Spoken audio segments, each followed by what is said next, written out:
হরে কৃষ্ণ, রাধে রাধে। তো এখন আমি পুষ্পান্ন রান্না করব। তার জন্য এখানে আমি মশলাগুলো নিয়ে নিয়েছি আর চুলার পর একটা পাত্র বসায় দিয়ে দিয়েছি, সেখানে তেল দিয়ে দিয়েছি কিছুটা। এরপরে আমি কিশমিশগুলো একটু ভেজে নেব। এরপরে আমি বাদামগুলো ভেজে নেব।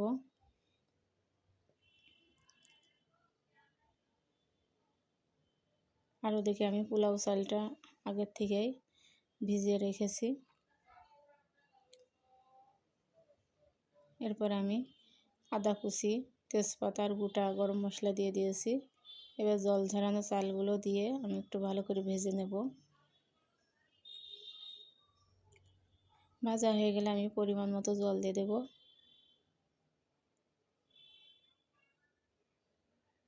পরিমাণ মতো লবণ দিয়ে দিলাম। এরপরে ঢাকনা দিয়ে কিছুক্ষণ ঢেকে রাখবো। আরও একটু আমি লেবুর রস দিয়ে দেব। এরপরে ভেজে রাখা কাজু বাদাম আর কিশমিশগুলোও দিয়ে দিলাম।